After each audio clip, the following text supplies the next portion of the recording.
খেলেন, আপনারা carrom board খেলেন। আল্লাহ রাব্বুল আলামিন রোজ হাসরের দিন আপনাকে সময় সম্বন্ধে আল্লাহ জিজ্ঞাসা করবেন, টাইম সম্বন্ধে জিজ্ঞাসা করবেন না। একটা মুহূর্ত আপনি কেমনভাবে কাটিয়েছেন, ওই মুহূর্তটা আপনি কোন কাজে কাটিয়েছেন, মহান আল্লাহ রাব্বুল আলামিনের দরবারে আপনাকে কিন্তু হিসাব দিতেই হবে। অনেকজনকে আমি দেখতে পাই, আপনি বিশ্বাস করবেন, আমি একটা হাদিস পড়েছিলাম বহুদিন আগে। হাদিসটা হলো ওয়াইলুল লিল আকাবি মিনান নার, ওয়াইলুল লিল আকাবি মিনান নার। আকাবের জন্য, এদের জন্য ওয়াইল জাহান্নাম। আকাব কাকে বলে জানেন? পায়ের যে গুল্লে আছে, গুল্লের দুই দিকে যে দুটো ডোভা, এই দেখেন এইটা আর এইটা, এই দুই গর্তকে বলা হয় আকাব। হ্যাঁ, তো আল্লাহ রসুল একজন সাহাবাকে দেখছেন উজু করে চলে এলেন নামাজ পড়ার জন্য। দেখছেন ওরা আকাবটা মানে ভিজে নেই, ওই গর্ত ডোভা জায়গাটা ভিজে নেই। আল্লাহ নবী বললেন, যাও উজু করে এসো গা, তোমার উজু হয়নি। আবার উজু করে আসলো, কিন্তু ওই ডোভা জায়গাটা ভিজে নেই। আল্লাহ নবী বললেন, উজু করো গা, তোমার উজু হয়নি। তারপরে আল্লাহ নবী বললেন, ওয়াইলুল লিল আকাবি মিনান নার, ওই গর্তের জন্য অনেক মানুষ জাহান্নামে যাবে। আপনি বিশ্বাস করবেন, ওই তখন থেকে আমি উজু করতে গেলে আগে পা দিয়াকে এই জায়গার ওই জায়গা গুটিয়ে তারপরে উজু করি, ওকে ভিজিয়ে না দিয়ে ছাড়ি না। হ্যাঁ, তো এক একটা জিনিস মানুষের এক এক সময় চলে আসে। আপনাদেরকেও বলছি, উজু করবেন ওই দুই জায়গাটা আগে ভালো করে দেখবেন, উজুর সময়তে যেন শুকনো না থাকে। ইসলাম দরদি ভাইয়ের আমার, আর একটা হাদিস পড়েছিলাম, আল্লাহ নবী বলেছিলেন, কুল বিয়ামিনিকা লা তাকুল বিশিমালিকা ইন্না শায়তানা ইয়াকুলু বিশিমালিহি। একজন সাহাবা, একজন লোক, সাহাবা নয়, একজন লোক সে বাম হাতে খাচ্ছিল। আল্লাহর নবী তিনাকে বললেন, কুল বিয়ামিনিকা, তুমি ডান হাতে খাও। সে লোকটি বলল, আমার ডান হাতে অসুবিধা আছে। আবার জিবরাইল আলাইহিস সালাম নাজিল হলেন, বলছেন, ইয়া রাসূলুল্লাহ মিথ্যা কথা বলছে, ও ঝুট বলছে, ওর ডান হাতে কোনো অসুবিধা নেই। আল্লাহ নবী বললেন, কুল বিয়ামিনিকা, ডান হাতে খাও, লা তাকুল বিশিমালিকা, বাম হাতে খাইও না। আবার বলল, ইয়া রাসূলুল্লাহ আমার ডান হাতে অসুবিধা আছে। জিবরাইল বলছেন, মিথ্যা কথা বলছে, ওর ডান হাতে কোনো অসুবিধা নাই। আল্লাহ নবী আবার বললেন, কুল বিয়ামিনিকা লা তাকুল বিশিমালিকা ইন্না শায়তানা ইয়াকুলু বিশিমালিহি। ডান হাতে খাও ভাই, ডান হাতে খাও, বাম হাতে খায়ও না, নিশ্চয় শয়তান বাম হাতে খায়। লোকটি বলল, আমার এই ডান হাত মুখে উঠে না ভাই। আমার দিনের রাসূল সরকারে দো আলম তাজদারে মাদানী বললেন, এই ডান হাত তোমার মুখে আর উঠবে না। আবু হুরায়রা রাদিয়াল্লাহু তাআলা আনহু হইতে বর্ণিত, হযরত আলী কাররামুল্লাহ ওয়াজহু বলছেন, যেই দিন আল্লাহ নবী বলে দিয়েছেন এই ডান হাতটা তোমার আর মুখে উঠবে না, আমি সেই দিন থেকে খেয়াল করলাম, দেখি ওই লোকটার ওই ডান হাত তার মুখে উঠে কি না। আমি দেখেছি মৃত্যুর আগা পর্যন্ত ওই লোকটির ডান হাত আর মুখে উঠেনি। নারে তাকবীর, আল্লাহু আকবার। তাহলে এই ছোট্ট ছোট্ট জিনিসগুলো আমাদের খেয়ালে আসে না, কিন্তু এই জিনিসগুলো খুব ডেঞ্জারাস। অনেক সময়তে দেখবেন উজু করে মেলার মানুষ, উজু করলে ট্যাপ জুড়ে দিলে গল গল গল গল করে পানি পড়ছে, ও হাত ধুয়ে ফেললে, মুখ নিয়ে দিয়ে মুখ ধুতে ফাঁকলো, এবার হাত ধুচ্ছে, গল গল গল গল পানি পড়েই যাচ্ছে। তারপরে আবার ফের ডান পা ভিড়িয়ে দিল, পড়েই যাচ্ছে। তাহলে বলেন তো, এক মগ পানিতে উজু করার জন্য আল্লাহ রাসূল বলেছেন, তোমরা উজু করো এক মগ পানিতে, আর গোসল করো 3.5 কেজি পানি থেকে 5 কেজি পানির ভিতরে। তাহলে তাদের পানির ক্রাইসিস ছিল, সেই জন্য আল্লাহ রাসূল বলেছিলেন, আমাদের এখন অঢাল পানি, আমাদের পানির ক্রাইসিস নাই। তাই বলে কি আপনি ট্যাপ ছেড়ে দিবেন? আপনার ট্যাপ ছাড়ার অধিকার নাই। আপনি উজু করবেন, ট্যাপ খুলে দেন না, আপনার হাত হলো হাত ধোয়া হয়ে গেল, মুখে পানি দেন, কুলি করেন, মুখ ধুয়ালেন, ট্যাপ বন্ধ করেন, হাতটা পানি ভেড়িয়ে দেন, আবার হাতটা কচলানোর জন্য ট্যাপটা বন্ধ করেন, এই হাত ধুয়ালেন। তারপরে যখন আপনার পায়ের দরকার পা ধুয়ালেন না, আবার এই পা ধন যদি দেখবেন খিলাল করবেন না, আঙুলগুলো খিলাল করবেন, দেরি হবে, গুল্লাটা খিলাল করবেন, দেরি হবে, ওই যে বললাম ডোভা দুই জায়গাটা কচলাবেন, দেরি হবে, ট্যাপ যেন বন্ধ থাকে, ট্যাপ যেন খোলা না থাকে, আবার ট্যাপ ছেড়ে দিবেন না। পা ধোয়া হয়ে গেল, আশহাদু আল্লা ইলাহা ইল্লাল্লাহ ওয়া আশহাদু আন্না মুহাম্মাদান আবদুহু ওয়া রাসূলুহু আল্লাহুম্মা জাআলনি মিনাত তাওয়াবিনা ওয়া জাআলনি মিনাল মুতাতাহিরিন। দোয়াটা পাঠ করেন, কিন্তু গলগল করে ওইরকম পানি ও ঢাল ছেড়ে দিবেন না। এ পানিরও হিসাব আল্লাহর দরবারে দিতে হবে। পানির অপর নাম হলো জীবন। আপনারা তো বিজ্ঞানের ছাত্র, আপনারা জেনারেল শিক্ষিত লোক, আমাদের চাইতে পণ্ডিত আপনারা বেশি, আপনারা তো জানেন জলেরও অপর নাম হলো জীবন। তাহলে এই জীবন, এই পানি অপপ্রচয় করা চলবে না। আমার দিনের রাসূল সরকারে দো আলম বলেছেন, পানি ব্যবহার করবে তোমরা হিসাব করে করবে, যতটুকু দরকার অতটুকুই করবে, ফালতু পানি তোমরা নষ্ট করবে না, কারণ এই পানির জন্য তোমাদের হিসাব লাগবে। তো যাক, কথা বলতে বলতে অনেক কথা উপদেশমূলক আপনাদের দু চারটা বলেই দিলাম। যদি এগুলোই মানেন তাও আজকের জালসা জন্মজি সাফল্যমণ্ডিত। ইসলাম দরদি ভাইয়ের আমার, বলার উদ্দেশ্য হলো মসজিদে ঢুকবেন তখন আল্লাহুম্মা আফতাহ লি আবওয়াবা রাহমাতিকা। আচ্ছা বলেন, জীবনে কোনো দিন না শুনেন, কোনো মৌলানার মুখে যদি না শুনেন, ওটা মুখস্থ যদি না করেন, মসজিদে ঢুকে আপনি পড়বেন কেমন করে? পড়তে পারবেন না। তাহলে মসজিদে ঢুকতে গেলে দোয়াটা পড়তে হবে। দোয়া পড়তে গেলে একজনের মুখ থেকে শুনতে হবে, শোনার পরে আপনাকে মুখস্থ করতে হবে, মুখস্থ করে মসজিদে গিয়ে পড়তে হবে। তাইলে শুনতে হবে, জানতে হবে, মানতে হবে। শোনার নামও ঈমান, জানার নামও ঈমান, মানার নামও ঈমান। তিনটাই দরকার, তিনটা ছাড়া কাজ হবে না। সেই জন্য বলছি ভাইয়েরা আমার, মা বোনেরা, আপনারা আর এদিকে সেদিকে ঘোরাফেরা না করে আপনাদের জালসার প্যান্ডেলে বসেন। মানুষের পাপের শেষ নাই, মানুষের পাপের শেষ নাই। কিছু নেকি করেন, কিছু নেকি করেন। আজকে হলো নেকির দিন, আজকে নেকির মাহফিল। এই মাহফিলে বসলেও নেকি, এই মাহফিলে আপনি যদি দান করেন তাও নেকি, দান যদি না করেন তাও নেকি। আপনি খালি যদি একটু সংযমী হয়ে বসতে পারেন, তাহলে আল্লাহর রহমত এই মাহফিলে নাজিল হয়, আর এই রহমত আপনারও ওপর জন্য বন্টন করা হবে। তাই বলছি মা বোনেরা, আছেন, বসেন প্যান্ডেলে। অনেক জীবনে ভুল আছে, মানুষের অনেক ভুল, অনেক পাপ। মৌলানার মুখে শুনলেন না, নামাজও পড়ে না, রোজাও করে না, কিছুও করে না, অথচ বলছে তোমার চাইতে আমার ইমান তাজা আছে। থাকতে পারে, ওর ইমান তাজা থাকতে পারে, কিন্তু কতটুকু আছে ওজন করলেই বোঝা যাবে। কতক্ষণে বাটখারাং, ওর ওজন দে কতটা গাং, আল্লাহ রাব্বুল আলামিনের দরবারে ধরা পড়বে। আল্লাহ রাব্বুল আলামিনের দরবারে ধরা পড়বে। ইসলাম দরদি বন্ধুরে আমার, এগুলা সব, এগুলাকে বলা হয় বামড়ি। এই কথাগুলোকে বলা হয় বামড়ি। এরা বামড়ি মারে, আসলে এদের ভিতরে কিছুই নেই। তাই বলতেছি, আসুন আল্লাহ রাব্বুল আলামিনের দরবারে। আমি আগেই বলেছি, পাপের শেষ নাই। মানুষের চলতে চলতে পাপ হয়, মানুষের বলতে বলতে পাপ হয়, মানুষের দেখতে দেখতে পাপ হয়, মানুষের শুনতে শুনতে পাপ হয়। ইসলাম দরদি ভাইয়ের আমার, অনেক সময়তে দেখবেন কিছু বড় বড় মৌলানারা আছে, একবারে ডাইরেক্টের ওপরে তারা ফতুয়া দেয়, ডাইরেক্টের ওপরে ফতুয়া দেয়। অনেক সময়তে হাদিস কোরআনের ডাইরেক্টের ফতোয়া চলে না, ডাইরেক্টের ভিতরে অনেক জিনিস থাকে। যেমন আপনারা ছোট্টবেলাতে পড়েছেন ওয়া আহসই দীর্ঘই, ওই বইটার লাস্টখানে দেখবেন লেখা আছে, সদা সত্য কথা বলিবে, মিথ্যা কথা বলিবে না, কারো কোনো জিনিস চুরি করিবে না।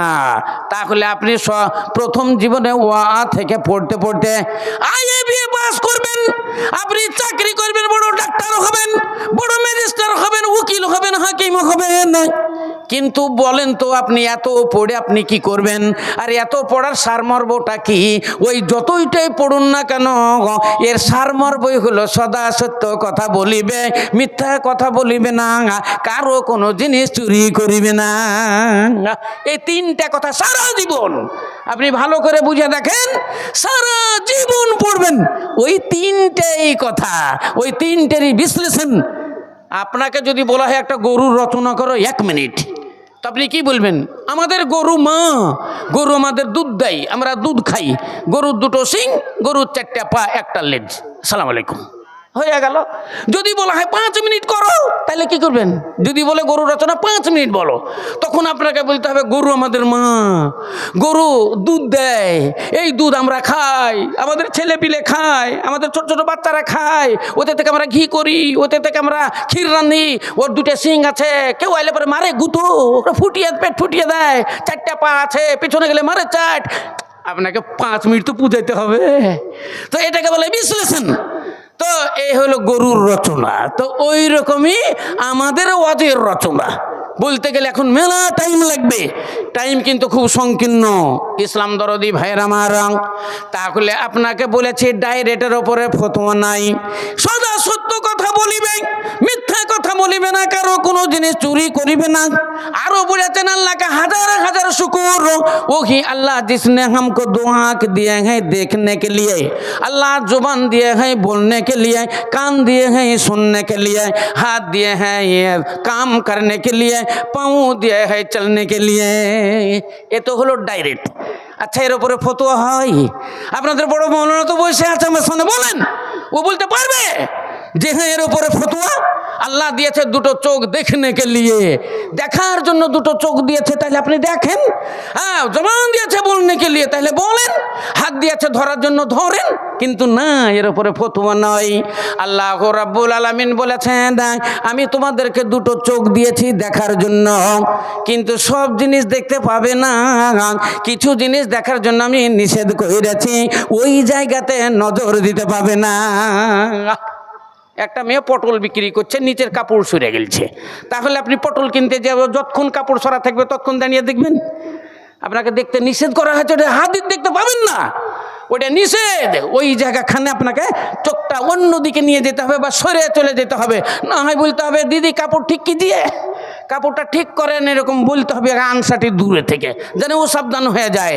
তাহলে চোখ দিয়ে হ্যাঁ দেখার জন্য সব জিনিস দেখা যাবে না, কান দিয়েছে শোনার জন্য সব শোনা যাবে না।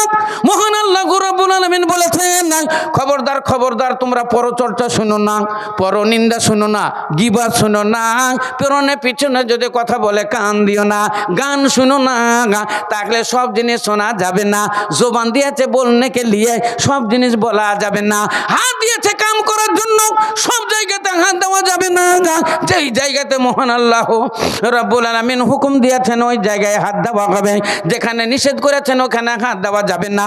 পা দিয়েছে চলার জন্য, আপনাকে জালসার দিকে যেতে হবে, মসজিদের দিকে যেতে হবে, মাদ্রাসার দিকে যেতে হবে, মৌলানাদের দিকে যেতে হবে, হাজি গাজিদের দিকে যেতে হবে। তাই বলে আপনাকে ওই সিনেমার দিকে যাওয়া যাবে না, সার্কাসের দিকে যাওয়া যাবে না, গান বাজনার দিকে যাওয়া যাবে না, চুরি করার জন্য রাস্তায় চলা যাবে না। পা দিয়েছে চলার জন্য, সত্য পথে চলতে হবে, মসজিদের পথে চলতে হবে, মাদ্রাসার পথে চলতে হবে, জালসা শোনার জন্য যেতে হবে। ভাগ্যবান আপনারা যারা এই মাহফিলে এসে বসে আছেন। আল্লাহু আকবার, এটা তো গানের মাহফিল নয়।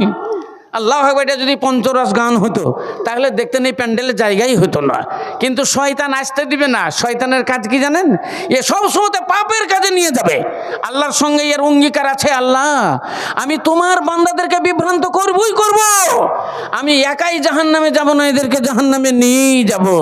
অতএব আল্লাহর সঙ্গে এ অঙ্গীকার করে এসেছে আমাদেরকে নামাজ পড়তে দেবে না, আমাদের ওয়াজ শুনতে দেবে না, মসজিদের জন্য দান করতে দিবে না। মসজিদের দানের কথা বলতে গেলে বলবে না, খবরদার দিবি না, মসজিদের কাজ বাকি আছে, মসজিদে দান করে কি হবে, এইরকম বলবে। আবার পঞ্চরস গান যখন আসবে তখন বলবে দে, ঢেলে দে। আরে দে, নাম করবি, 20,000 টাকা দে, 10,000 টাকা দিয়ে দে, তোর নাম হবে যে রহিম দিয়েছে 20,000 টাকা পঞ্চরস গানে। তাহলে দেখেন ওই দিকে উৎসাহিত করবে, কিন্তু মসজিদের গানের জন্য ও যেতেই দিবে না।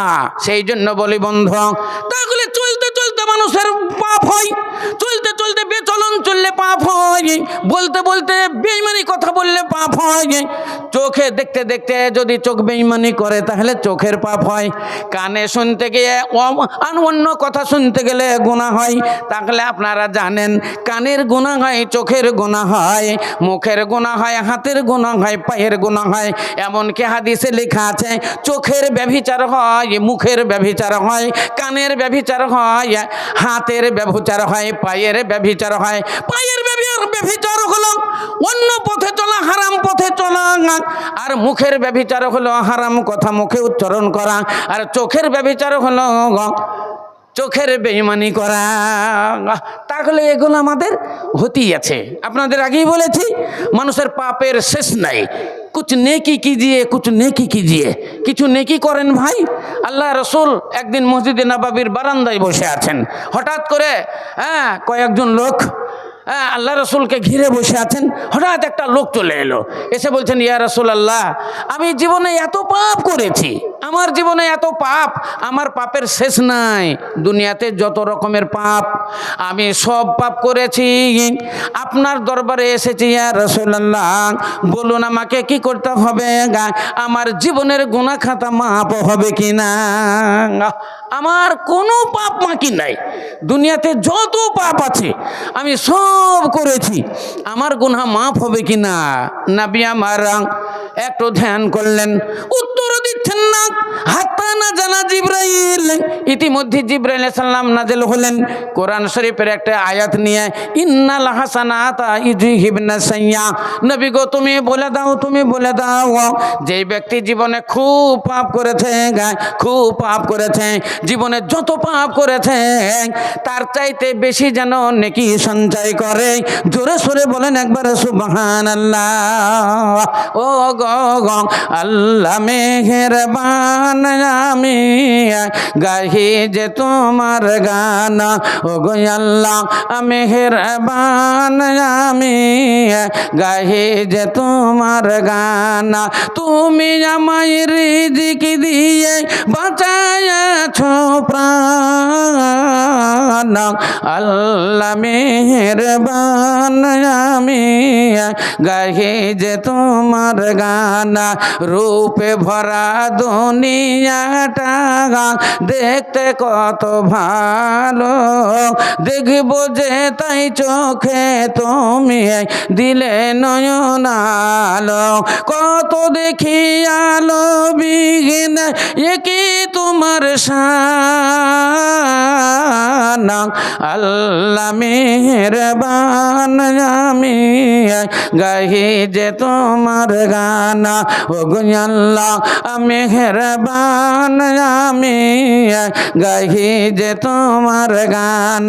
কার আদেশে দিন চলে যায় আধার নামে রাতে, কত যে শক্তি লুকায়ে রেখেছ তোমার নিপুণ দুই হাতে।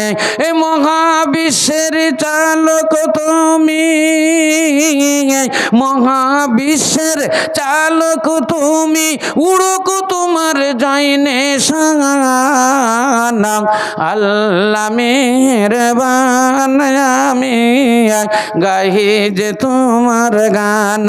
ও গো আল্লাহ মেহেরবান, আমি গাহি যে তোমার গান। নারে তাকবীর। ভাইয়েরা আমার, তাহলে আপনাকে বললাম আজকের এই সভা মসজিদের উন্নতি কল্পে।